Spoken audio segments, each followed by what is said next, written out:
Welcome back to the Smoke Pit. Tonight we're talking about something that should concern people across the political spectrum. The White House just released a new counterterrorism strategy that elevates violent left-wing extremism, including anti-fascist linked violence alongside narco-terrorist and Islamist movements as a major domestic terrorism concern. For a lot of veterans, that immediately raises bigger questions than partisan politics, because we've seen this cycle before. The first Red Scare in 1917, McCarthyism, the Lavender Scare, post 9/11 surveillance expansion, Tea Party controversies, the domestic violence extremism after January 6th. Different eras, different political targets, same institutional patterns. So tonight, this conversation matters because it keeps expanding every single precedent. So tonight we're going to welcome Tom, the co-founder of Fight Against Fascism org, to the panel. Tom. What's up, everybody? Co-founder of Fight Against Fascism here. Iraq 2009, 88 Mike, truck driver, and happy to be here. Also from New Jersey. Thanks, Tom. Next to the panel, we're going to welcome John Moses, who's the Mass 5051 ambassador. Hey, everybody. John Moses, Mass 5051 ambassador, veteran Hoover veteran fellow. And I did not know this about Tom, but I am at 88 Hotel. So we are military cousins in arms. So I'm just grateful to be here. Oh, man. Next, we're going to welcome Brian, also from Mass 5051, because they're taking over. Hey, everybody. My name is Brian. I'm with Massachusetts 5051. I mostly do writing and speechifying and otherwise rabble-rousing for the cause of good. And then last, we're going to welcome our media director here at 5051 Vets, but he is also the CEO of Crayon Vox Politics, Carl Abel. Hey everyone, I am Carl Abel. I'm the founder of Crayon Vox Politics and, like Katie said, the media director for 5051 Vets. I am a 20-year Marine Corps veteran, retired, and I'm excited to have this conversation. I should add that I am also recently, radicalized by Katie. So good to be here. All right. So I do want to dig into this because I think we all come from very different perspectives on this. And so let's dig into it. A few months ago, we saw the annual threat assessment come out, and then we just saw the new counterterrorism strategy come out. And the major difference is left-wing extremism, specifically notating anti-fascist, anarchist ideologies and transgenderism, like transgender ideologies. So what do you guys think? Like right off the bat, what's your first thought? I mean, it's absurd, patently absurd. So I think I'll add a little bit to that. Yes, it's absurd. I think something that when a president uses a power like this or an executive branch, it really is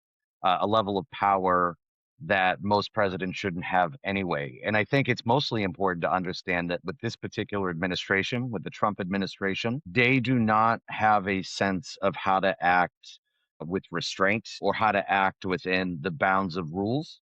And often an accusation is enough to ruin somebody, which we'll probably talk about a little bit. You know, the communist scares back in the earlier part of the century, all the way back to the 1900s, and all those things you mentioned, Katie. But I do not trust this government with these types of powers. And this is one of the things that has really come out of the post 9/11 years, where we've allowed the executive branch significant amount of power to monitor and to collect intelligence. So I want to kind of push back that it's like post 9/11. Like I think post 9/11, we saw like the blow up of it, right? Is like post 9/11. And then you saw the Tea Party investigations, which were done into conservatives. But if you think like pre 9/11 and what you were talking about as a history here is we actually have a history of doing this in our country, like the government doing this. And it dates all the way back to the first Red Scare after World War I, right? And then it continued into McCarthyism, the second Red Scare, where like you said, John, that people's like reputations were ruined when they were called communists, right? Like just the communist like label attached. And so I think that that's the greater issue. And then it expanded and expanded and expanded. And here we are, right? Is we have people being labeled for their ideologies again. But the difference is that the annual threat assessment is done by intelligence agencies. Right, is like that is the difference here is the annual threat assessment is done by our intelligence agencies telling policymakers of like, hey, this is how we should direct our policy. These are our threats. And then you have something coming out of the White House that is not the same. And so I think that that's a bigger issue here that I'd love to discuss of like, are we politicizing intelligence now? I'm an Intel guy, right? Was an Intel guy for 20 years. And one of the biggest things that we learned coming out of 9/11 and the 9/11 report was that there was a politicization of the intelligence community, and there weren't really any type of barriers to prevent that. The invasion of Iraq was based on single source reporting that was tied to one individual. And if you go back and you look at all the reporting and the documented intelligence reports that came out, all of those reports can be tied all the way back to the same exact source. And so it became circular. And it was intended, or it was developed in a way that any type of dissenting opinion was dismissed out of hand. And the Intel community really, really made an effort to try to prevent that from happening again. I mean, we came up with a whole bunch of ICDs, which is intelligence community directives, that told the intelligence community how to function, how to operate, the way that we were supposed to do things. Required that any type of assessment included the evaluation of alternative hypotheses. And so when I hear politicization of the intelligence community, I think back to all those lessons that we learned, right? But I also see a lot of that coming up again. And Katie, you mentioned the intelligence threat assessment that was released earlier this year made no mention of Antifa. And when Noam and God, what is the other woman's name? I can't remember her name for the life of me. Bondi? No, the Russian spy. Tulsi Gabbard. There we go, Gabbard, right? Like, So which one? when they It's like, which one are we talking about? when they both went before Congress, right? They talked about this, and Congress very specifically asked them, "Hey, didn't mention Antifa in your report. What is the issue? What are the main threats?" And both of those individuals very clearly explained that the threats were external; they weren't internal. And then you fast forward to this counterterrorism strategy, which is produced by the Trump administration.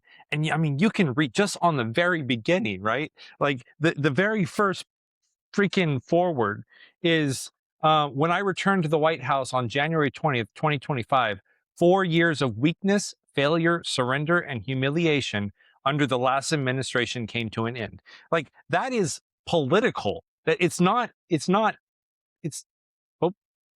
sorry, turn off my camera. That is political, right? Like it's part and parcel to everything that we can look at and say, you're actively using the government to target your political opponents. Everything that he said that he wouldn't do and he was going to stop, the whole lawfare shit, he's doing it now. And he's now leveraging the intelligence community to execute his will. I just hope that the Intel community holds firm against those efforts. Yeah, it's we're using the word political, right? But like, we got to think about Trump's background. I mean, what is he? Like, he's the guy would have been selling crap on like reality daytime TV, like, and he's always hawking some shit, right? He's a marketer. Like, so for him, he doesn't necessarily care that he's politicizing it, because for him, it's all just a marketing gimmick, right? That he can use to kind of gin up his base and give them a little red meat, and also incidentally scare the shit out of everybody else, because like there's no way he can go after what is he going to go after 9 million protesters, the people who protested, and then the probably 150 million that support them. Like when he says Antifa, he's talking about like 60% of America practically at this point, right? Because there's basically two opinions on Trump at this point, three opinions really. There's like Trump is a dangerous lunatic, right? And we need to salt the earth upon him, and that's the majority, right? Then there's the opposition to that is basically the people who say, you're full of shit, shut up, stop complaining because I'm sick of hearing it. And then you got the people who are actually the true believers, right? And that's it. Those are the three factions in America right now, right? We're a lot bigger than the other two. And what they're trying to do is they're trying to repress us because they don't actually have the numbers to hold down the fort on the midterms, or really like in the government or anywhere else where you need large numbers of people to collaborate to actually do stuff. You know what I find interesting is that they didn't even write like Antifa. like Carl, when you were talking about like when they said Antifa earlier this year, and there was a congressional hearing where the deputy director of the FBI testified before Congress, and they asked directly, like, who is the leader of Antifa? Like, where are they headquartered? How many members do they have? And they couldn't answer anything. So I find it interesting, very clearly, that is what they wrote. And so I saw a reel earlier today, I don't remember the woman's name, where she called her congressperson and was like, so, um, if I can't be anti-fascist in this report, it's clearly defined, like, what can I be?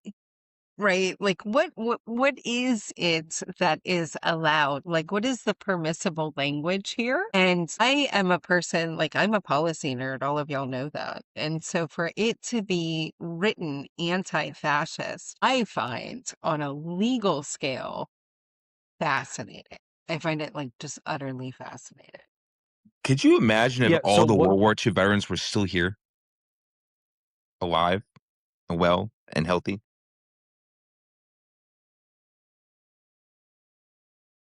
There'd be a million veteran encampment outside of DC, and he'd be there for a year. Like, Yeah. Granddad didn't take shit from anybody. And I want to say this with my full chest. Just because we didn't serve with them doesn't mean they're not our battle buddies.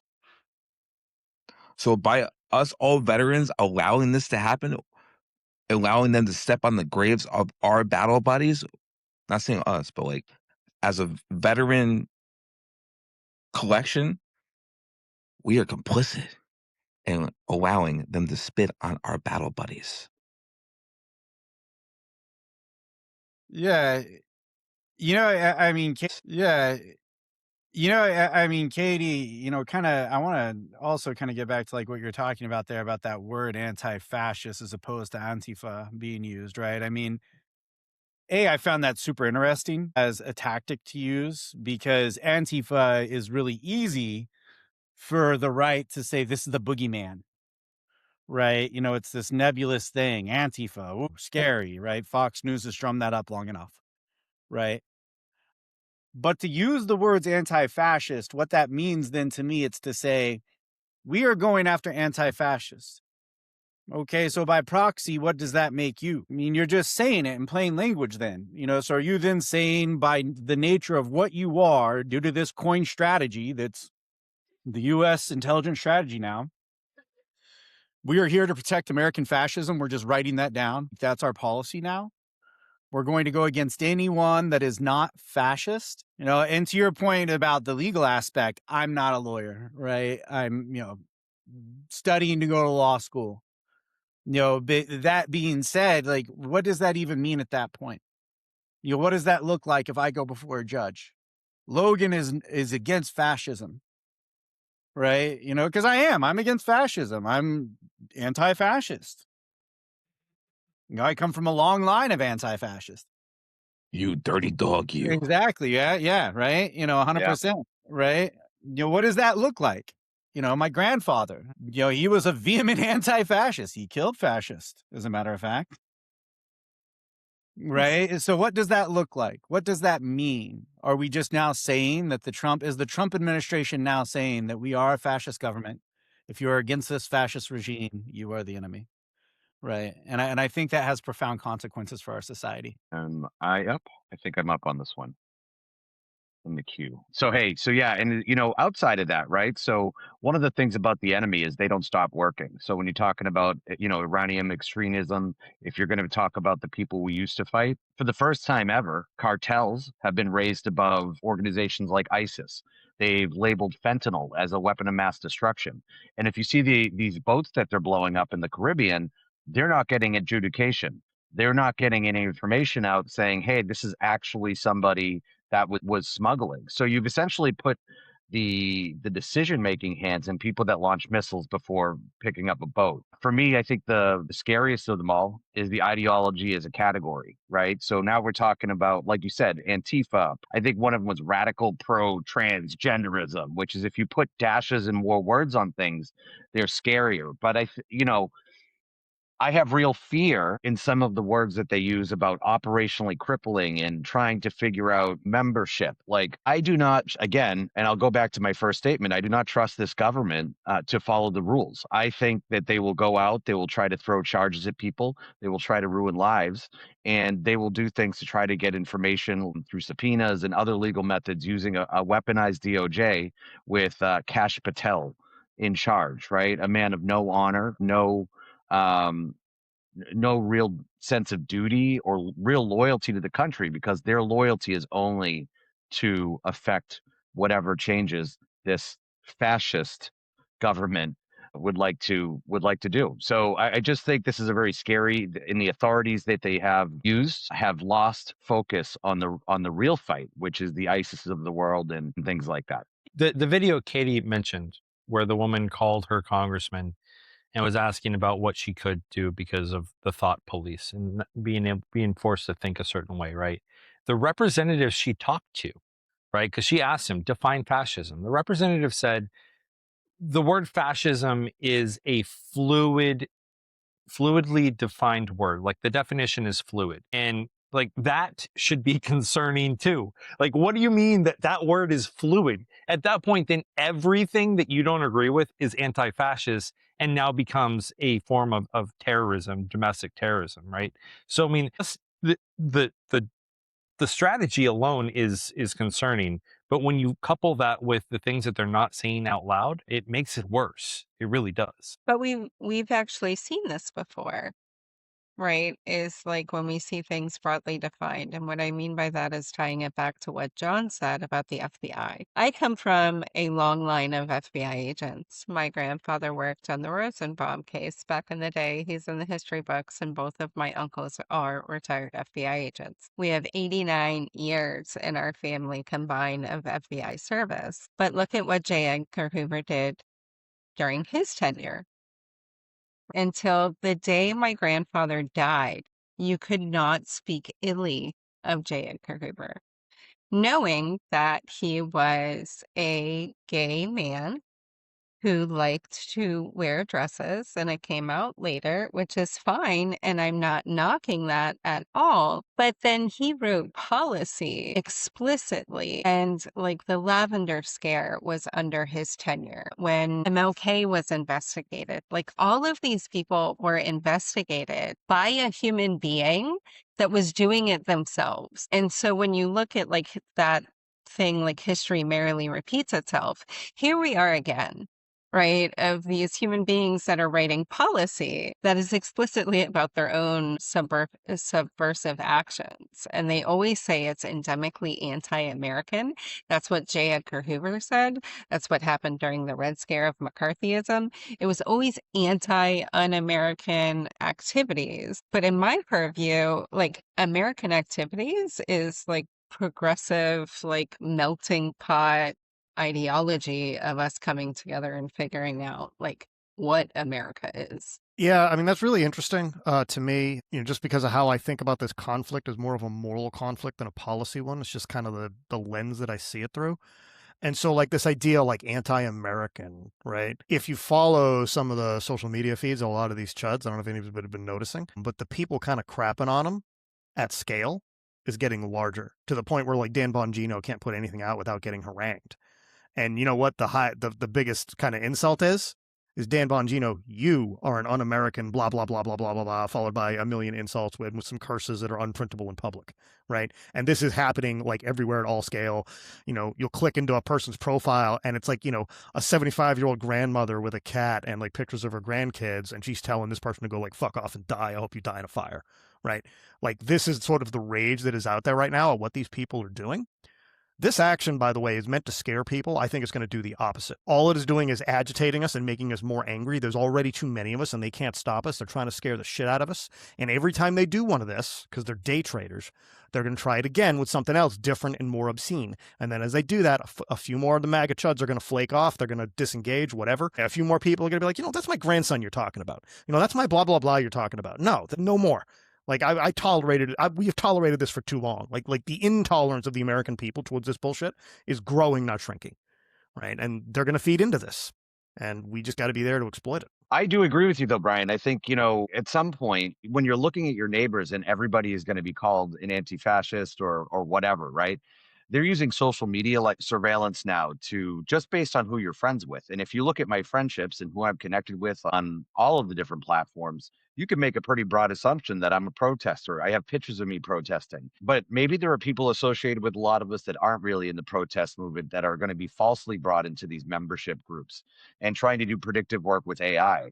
I think that there's a real danger of the government, again, overstepping their bounds in power. And I also have real concerns about building 88,000, beds in prisons. I think at one point, does the federal government get to the point where they're arresting people like they're doing to immigrants now? They've already softened the country to this idea of arresting without actual judicial permission.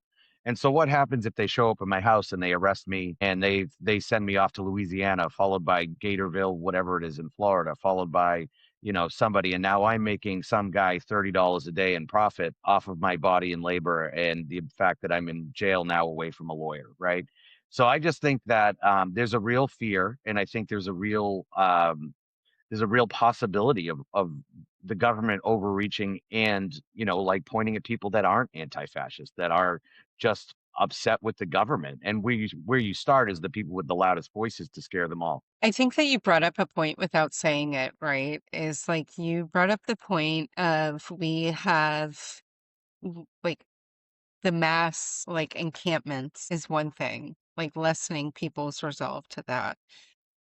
But what you didn't talk about, and you kind of talked around about, was due process, right? Is like we have seen the courts kind of lack on due process when it comes to immigration, right? And now we have this policy that anybody could be labeled anti-fascist. I know in the state of Florida, we passed laws this past leg session that literally the power lies in one human being's hand in this state. And if you're labeled as a domestic terrorist, and then if you're labeled as a domestic terrorist in the state of Florida, like your group, everybody in it is now like labeled as such, and it's a felony. We are branching out this apparatus, and like the lack of due process we're seeing now in the court systems, like due to immigration, is setting us up for massive fucking failure. I would be interested to hear from Carl on a few points because, look, I'm not an intel guy, right? I'm trying to remember the timeline, but I think we're talking about 2 months ago, the initial intelligence assessment came out from the intelligence community, right? That was 2 months ago, bro. What changed in the course of 2 fucking months from the intelligence community to now, right? Like, what changed? And then on top of it, when you look at that, the people that were in charge, as in the heads of the agencies, it's not like they were like woke fucking liberals, bro. That's not who you're talking about. I mean, you're going to call Tulsi Gabbard a fucking woke liberal? I mean, come on, man. Pam Bondi? But now magically, the anti-fascists are the problem, right? The anti-fascist, that's who we need to, put all of our intel focus on, are these anti-fascists. Right. And then, with that, I mean, this is something that's really, and I know we've touched on it a bunch of times already. There's something that happens in history we really got to be mindful of, whether it's in America or anywhere else, right? Anytime a government or some sort of power source says, we are going to go fight against an adjective as the enemy, right? And the adjective is the enemy. That's not defined, man. That's not a group of people, bro. The anti-fascist, it's like, it's kind of like the meme, right? Are the anti-fascist in the room with you right now, my friend? right? And I would fucking hope people would say yes by the nature of the definition of the word. But ultimately, the actual effects, the policy effects, and what that can look like on the ground, what happens, right? Is the federal government now going to come out writ large? And then who's going to enforce it, by the way, when they start, cracking down on these anti-fascists? Is it going to be the CIA coming to arrest people? That's typically not the case, right? Traditionally, the CIA would focus on foreign affairs. Is it going to be the FBI? I would hope that the majority of the agents there would think that this is probably a waste of my fucking time. What I'm thinking is it's probably going to be, if they do this at all, right, and it actually makes some sort of legal bar threshold, which I doubt, it's going to be ICE agents, man. And what does that look like? So now you have American citizens being targeted by ICE, which they've already been doing. But now we're just saying carte blanche. We're saying that these people are not American. We're going to send ICE against them to enforce our will. That's a militarized police force, full through and through, for the federal government. So anyone that's fucking claims they're small government, that was MAGA, that said we're the small government, movement here going against this evil cabal. No. Now you are the cabal. That is who you support. You support the swamp, man. That deep state. That is who you are. That is who you support. You support a billionaire fleecing Americans with bribes. You support a militarized police force targeting American citizens. I mean, I know you probably didn't give a fuck about foreigners. I mean, let's be honest, right? Or give a fuck about anyone that's black or brown that wasn't born in this country. But now what does it look like? And you better fucking believe, and someone else already mentioned it, you're going to get caught up in the crossfire. People that you care about will get caught up in that crossfire. So yeah, I don't know, man. I guess for me, when I look at it, something changed between 2 months and now, apparently, in the intelligence community. One, right? And then two, every American should be up in arms about this. If you claim to be a fucking patriot, if you claim to care about this fucking country, you should be out there. You should be fighting this shit. Because now they're saying we're going to use the state to oppress Americans and fight and target Americans. So, lot to unpack there. What I would say is that for the intel community, nothing's changed, right? Like, I'll be honest with you. I don't think that the intel community is going to get distracted by being told to go look at the anti-fascists, right? However, if I was an analyst, if I was an active analyst, and I got this CTS, the very first thing I would write was a report about the largest international anti-fascist organization on the planet, and I would name it NATO, right? Because I would make sure that it's very clear that we know who the anti-fascists are, right? And I would make sure that it's clear that if we're going to go after anti-fascists, we're going to name them, right? The FBI director failed to name them because he didn't want to be the one to come out and say that he thinks that NATO is anti-fascist, which they are. And he thinks that they are terrorists, which they are not. So that, as an analyst, that's the first thing I would do. But I also looking through the CTS, right? Beyond the first chapter, there isn't really a mention of anti-fascist or transgender extremism anywhere else in the strategy, right?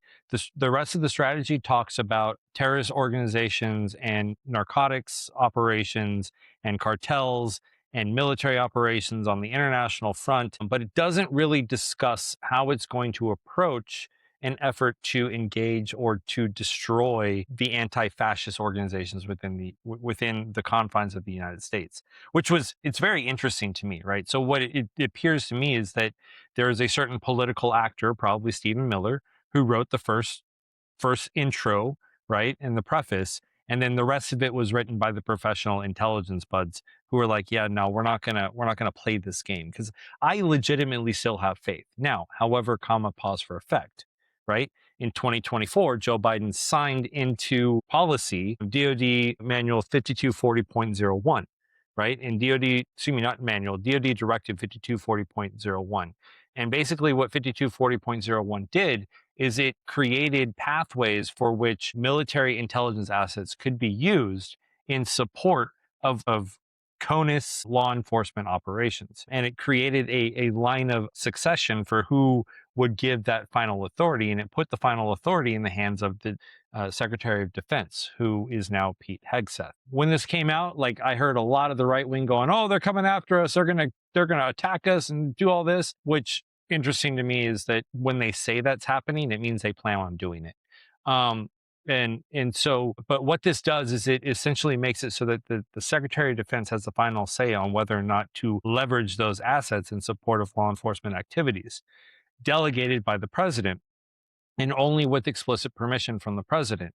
Well, we all know that this president has zero qualms in giving all the authorities to Hegseth, because Hegseth is doing good things. So in his mind, not in my mind. So what I think that we could wind up seeing is that there are going to be some intelligence assets that are leveraged, but I think the intel community as a whole is going to be fairly resistant to any type of politicization, just because of the fact that we got punched in the face during 9/11, and it was all because of the fact that we weren't talking to one another. We got punched in the face after Iraq because we all leaned on a single source of reporting.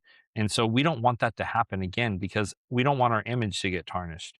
And I say we because I still consider myself part of that community, even though I'm... Yeah, I mean, that kind of like reinforces my my marketing angle, that this is just basically like a marketing grift, like all the other social media junk that they do.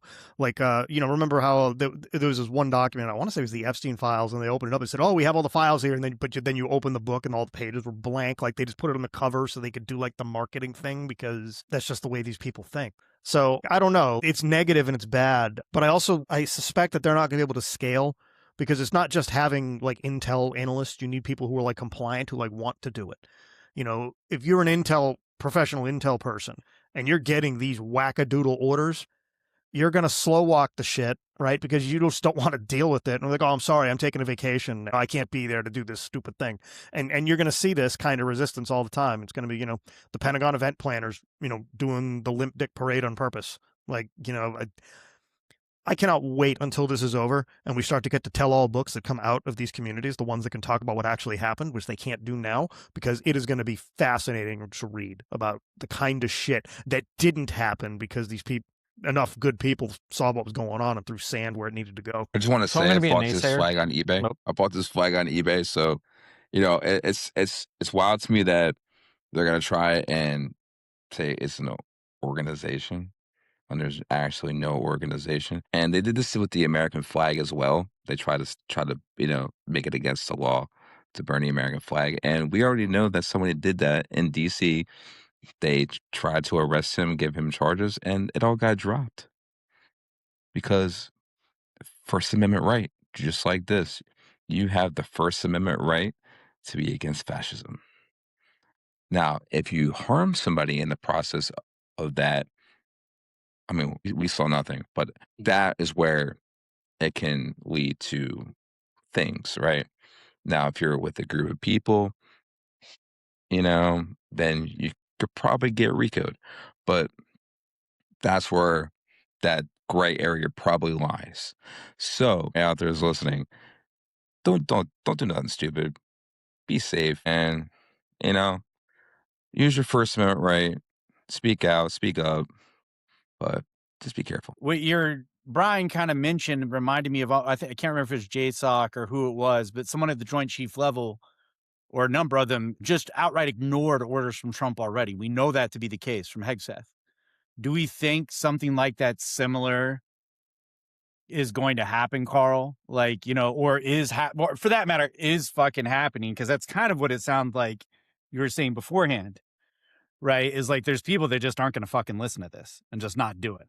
You may not see the level of like outright refusal. What may happen is that these folks are just going to slow walk it. And what I mean by that is saying that we don't have enough reporting, that they have to spin up their intel like collections assets in order to go out and find these people. And that takes time.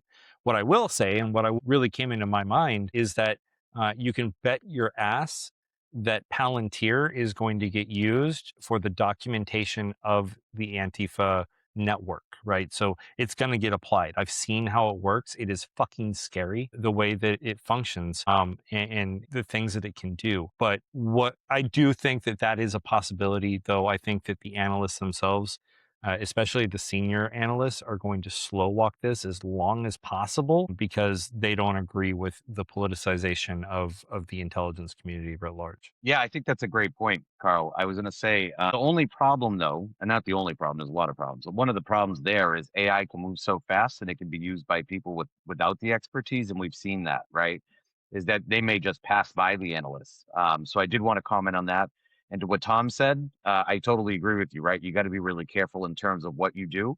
But that's why, like Mass 5051 and then 5051 Vets and other organizations, we're all out here talking about if you don't do anything illegal, if you just use within your rights, even if they do come after you, it might be painful, but you are well within your legal bounds. So just act lawfully, right?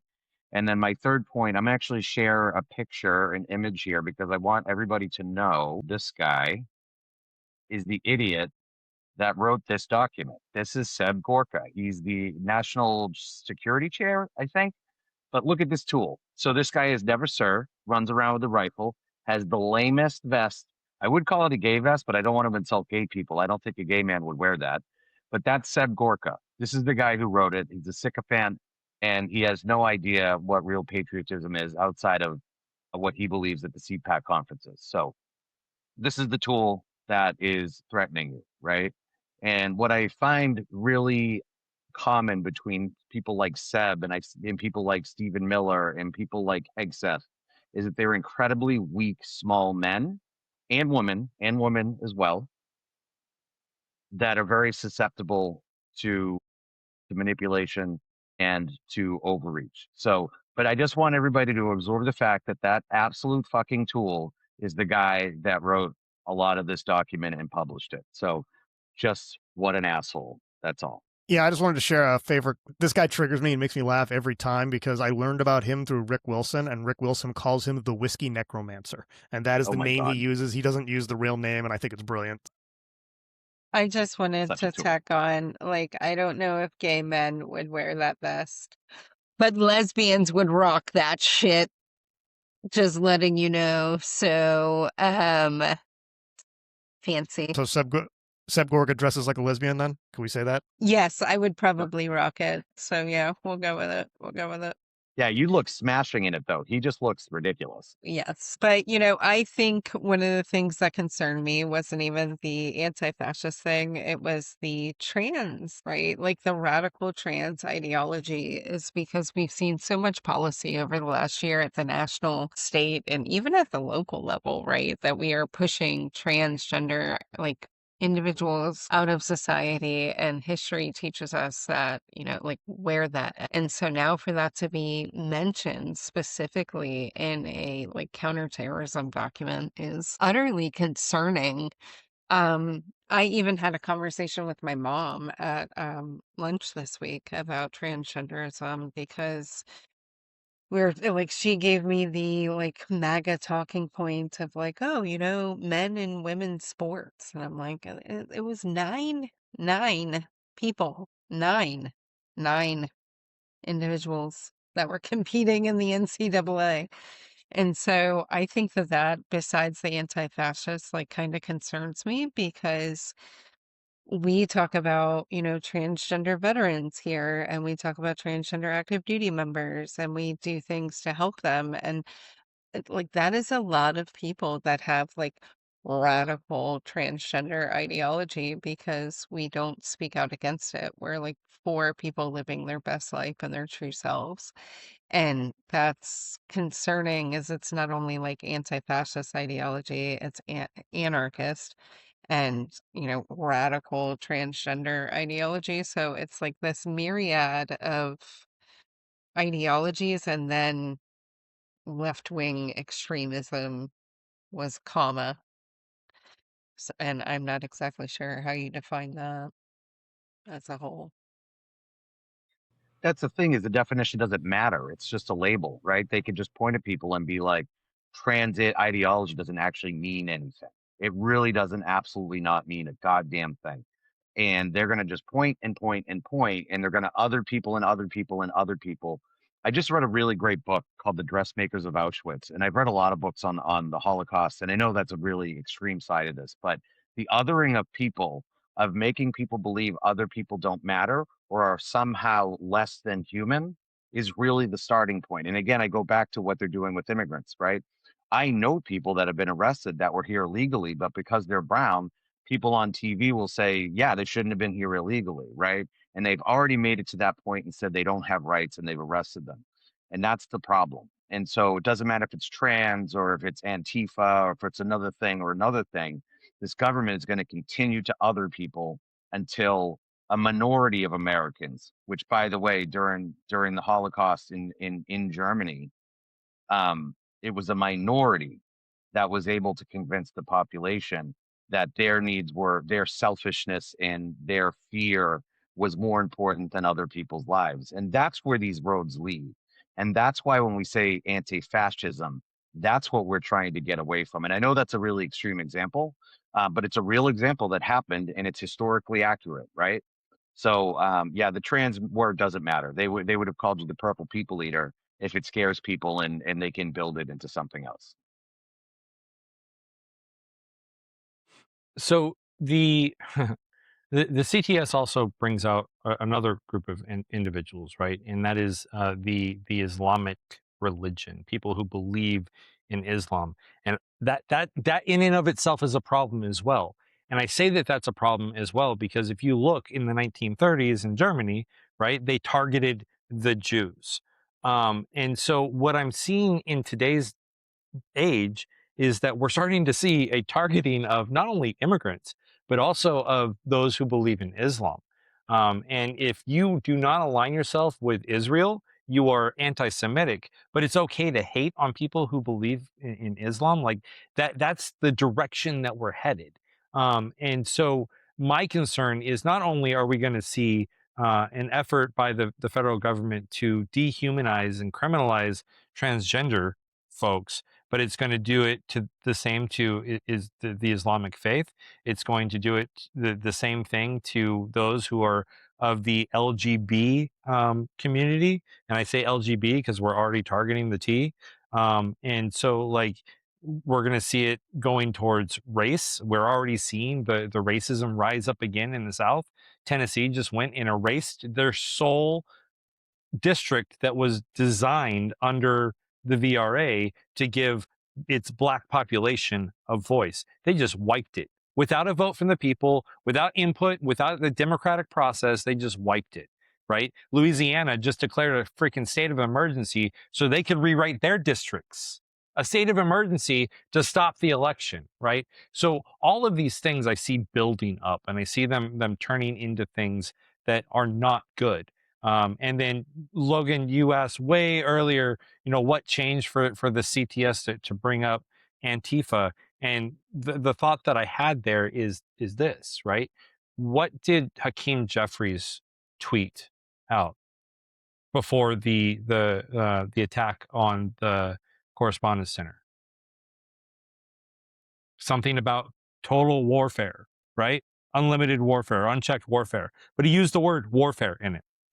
And as soon as I saw that, I was like, this is going to be a reason that they're going to start targeting the left because they're going to use this as justification that the left has become militarized and that they have to go after the left. That is what is going to happen. And lo and behold, fast forward, there is an assassination attempt at the White House Correspondence Center. And next thing you know, bing, bam, boom, we have a CTS that in the very first couple of pages mentions left-wing extremism, mentions anti-transgender or mentions transgenderism as a threat, mentions anti-fascism as a threat, mentions the Green-Red Alliance, which is the alliance between the extreme left and the Islamic believing people as a threat, right? All of those things just got listed, all because the Democrat Hakeem Jeffries thought that he was going to be all big baller and be like, oh, we're going to execute full warfare. Like you literally just gave them the ammunition, bro. Shut your mouth. Stop trying to be cool, because what you are doing is you're making it harder for things to change back for the better. So you know what I'll say to that? I'm going to push back a little bit politely, but this is something I think about. When Hakeem Jeffries said that, I was like, fucking finally, right? Someone using the correct language for the moment that we are in. I think what we need to be doing is we need to be walking right up to the line where people are a little uncomfortable, and then we stand there with our arms crossed and glare, right? And I think that has actually been working, right? As a sort of engagement strategy with the public writ large. You know, the fightier we get, you know, so long as we're not doing anything violent or crazy, like the more support we win, not the less support. And ironically, what you're seeing is the Republicans who are crossing over. They're saying, you know what? They got fight. I can see myself in that tribe. They can identify that. They can identify that instinct. Whereas maybe they don't understand, you know, the trans community. They don't understand what it's like. Okay. They can understand that though. And that's a point of common interest. And then that's a vector for education. The other things too about this is that it's important to note. The reason that we need to be that way is because they have already declared war. This has already happened. During the election, they spent $200 million on an ad against Kamala Harris saying she is for they, them, she is not for you. $200 million because we have 9 trans athletes in the country. So that's 11 million, that's $22-ish million per athlete, okay, to talk about that particular issue during the campaign. If you want to understand what people really give a shit about, you follow the money, okay? They declared what they cared about. Now, why do they care about that? I think they just want to flow up. They're just throwing that group up because they can throw them under the bus and they don't have any power to defend themselves. And it's like, whatever, fuck them. We can use them to drive our base. Like, and there's enough people there that in our base that hate the trans community, and enough people who are ambivalent. It's not going to hurt. It's only going to benefit us. And that's it. Like, this is all raw calculation. The problem is that creates pressure, okay, that ends up turning groups who may be a little marginalized into a lot more marginalized, because all of a sudden now everyone is asking that question about like what their real identity is. And, like, and we've already heard about the veterans and the people who are like overseas and like they can't use their passport anymore. I know a few cases like this, and they had to smuggle them across the border from Canada, right? They had to fly people in Europe to Canada, okay, and then smuggle them across the border to get home because their passport is no longer valid because it doesn't match their certificate of birth. Like, this shit is happening, right? And they don't give a fuck, right? And that's the thing. That's why this is evil, and this is why we're so fighty about this stuff. And I think we have to be. I mean, I know I'm preaching to the choir, but it's just, needs to be said. Yeah. I mean, like, I tend to agree with you. I definitely see where Carl's coming from, but I tend to agree with you. I mean, the only reason I got pissed off about Jeffries is I don't think he's actually going to fucking do anything. He's just saying shit so he can raise funds to get elected. I mean, yeah, that's true. I mean, fucking, yeah, there's a few lines here, and I kind of want to bring them up. Like, look, Carl mentioned what's going on in the South specifically right now, right? And a lot of folks on this call are down there, right? And so, like, I'm looking at it. I'm looking at Alabama. I'm looking at Tennessee, Louisiana. I mean, fuck's sake, Florida's been there. I mean, you guys stay there, perpetual state. And it's just fucking insane to me, right? And like, there's a few things that really stand out. Is one, anytime there's, some sort of policy that's going to be a net positive for the working class, you always hear the same thing. It takes time. You have to negotiate. You know how long it takes to get a bill through Congress, whatever, whether it's state, federal, it doesn't matter, right? But as soon as it comes to let's fuck over black and brown people, let's go ahead and do what we can to be undemocratic and fuck over elections, it's an emergency session. We're going to send it to the VA. I mean, Virginia is fucking mind-blowing to me, right? You had a democratically verified, signed off on, this is what we want to do for redistricting by the people. The people voted on that. The Supreme Court in VA said, we don't give a fuck what the people voted. What the people think does not fucking matter. We're going to say you can't redistrict at all, and we're going to keep this biased fucking map that's going to skew more red seats, right? Look at what's happening in Tennessee. One spot of blue in Memphis. It's all one spot of blue. We're going to cut that out of the equation. I mean, just say it at that point. Don't fucking just say it. You don't want black and brown people to vote. Just say the 15th Amendment doesn't fucking mean anything to you. Yep. And this is what, to me, what really pisses me off when I hear, like, because I remember a point, and I'm going to end with this because I know that we got some, another segment coming up. I remember a point in time when these MAGA motherfuckers all thought they were constitutional scholars and they carried these little pocket constitutions. Oh. I remember this, right? Now fucking look at them. We don't believe in the First Amendment. We don't give a fuck. We don't care about the 15th Amendment that guarantees the right of black people to vote in this country. We don't fucking care. We don't give a fuck about the Constitution. And if you're a veteran and you still support this, you don't give a fuck about America. You don't care about the Constitution. You spit on every black and brown fucking veteran that ever fucking served. And you don't care about the United States of America. You are anti-American by definition. Yeah, and I'm with that. We should take the pocket constitution and use it as a symbol of opposition. Yep. Just like we took the flag back. Take everything. Leave them nothing. I'll just quickly go, and then we'll have Tom, and then we're going to run into another section here. But I read something today about, and again, we're all about nonviolence. The thing, though, is in history, the lead up things like the revolution and the Civil War, if you don't leave space for peaceful revolution, things like voting, what ends up happening is violent revolution.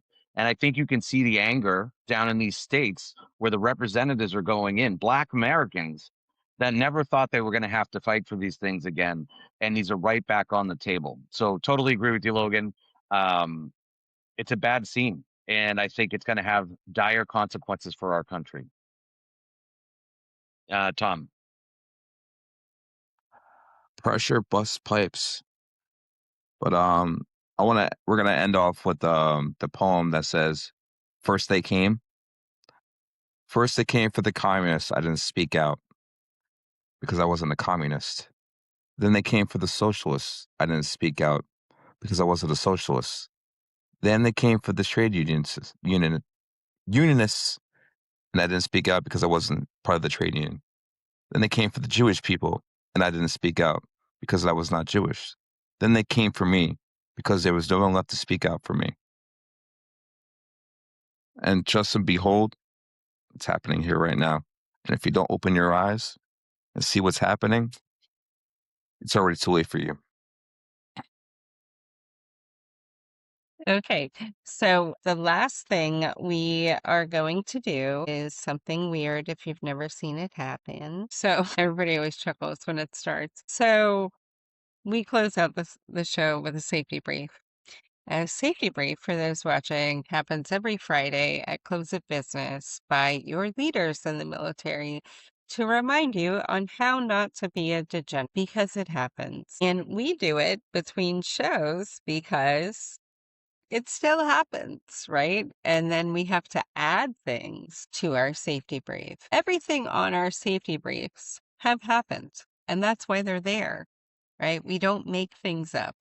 It would be funnier if we did, but we don't. So we're going to start off the same way that we do every single time. Do not beat your spouse, your pet, or your child. Eat an actual meal. Gas station snacks, nicotine, and caffeine, or not nutrition. Drink water like you mean it, because half of your bad mood is hydration. Get some sleep. Nothing good happens after 0-200 except Waffle House and poor decisions. If you've been running hard for weeks, rest is not weakness, it's maintenance. Take a rest. Take your meds too, and make all of your appointments, right? If your mind is getting dark, talk to somebody. Reach out to us because we all don't sleep well. So somebody will answer our social media, especially our vice president. Isolation is where problems multiply. Call somebody. Show up randomly. If you're struggling, ask for help. It's not a weakness. And schedule your appointments you've been avoiding. Do all of your self-checks. Breast cancer doesn't care how busy you are. Early detection matters. Our vice president is going through breast cancer right now, just had a double mastectomy. She's been very open about it. So please, please do your self-checks. And if your VA says that they don't have a fucking mammogram provider, go fucking elsewhere. Call us. I'll yell at your congressman for you. We'll get it taken care of. Right? Stretch. We're not 22 anymore. Sunscreen is actually way cheaper than dermatology. Put your dog on a leash. Your friendly baby's probably friendly to you, but probably not others. So fuck them. Do not fight the wildlife, especially geese. Geese have tenure. If it hisses, charges, or has antlers, only white women can tame them. If you're not a white woman, leave it the fuck alone. Scooters are transportation, not cavalry mounts. Do not participate in barter systems unless they are involving coffee grounds, marijuana plants, and watermelons. If you find a plant on the sidewalk and immediately claim it, that's raccoon logic, and we support it. Emotional support potatoes are off and should be carried with dignity and pride. Do not buy animals on the black market to make policy points. You will win, but then you'll have to donate it. Make good decisions. If unable, make survivable ones. If neither is possible, make legendary ones with plausible deniability. But video it, because we'll promote that shit. Check on your people, right? And most importantly, do not drink and drive. I am 13 years sober. I'm not going to promote sobriety for everybody. It's not for everybody. But if you feel like you're going to drink and drive and you can't call an Uber or can't afford one, I'll fucking pay for that motherfucker. Just message our page. I have an Uber. I'll send you one. We would rather you be safe. Most importantly, we took an oath to the Constitution, but we also took an oath to the people around us in this country. They pay for our disability, they pay for our benefits, and they pay for our health care. So it is also our duty to protect the most vulnerable around us. That means looking to your left and your right. That means the battle buddies that you're not receiving calls from. That also means the people that are vulnerable around you in the streets. So it is our duty to protect them as well against a tyrannical government, because that's what the fuck is happening. So, as veterans, take your oath seriously, take care of the vulnerable, and take care of each other. We do this every Wednesday and every Saturday night from 8 to 10 p.m. Eastern. I almost fucked that up. I don't know why. We do it every fucking Wednesday and Saturday. And we hope to see you next time. We hope everybody stays safe, and we'll see you on Wednesday.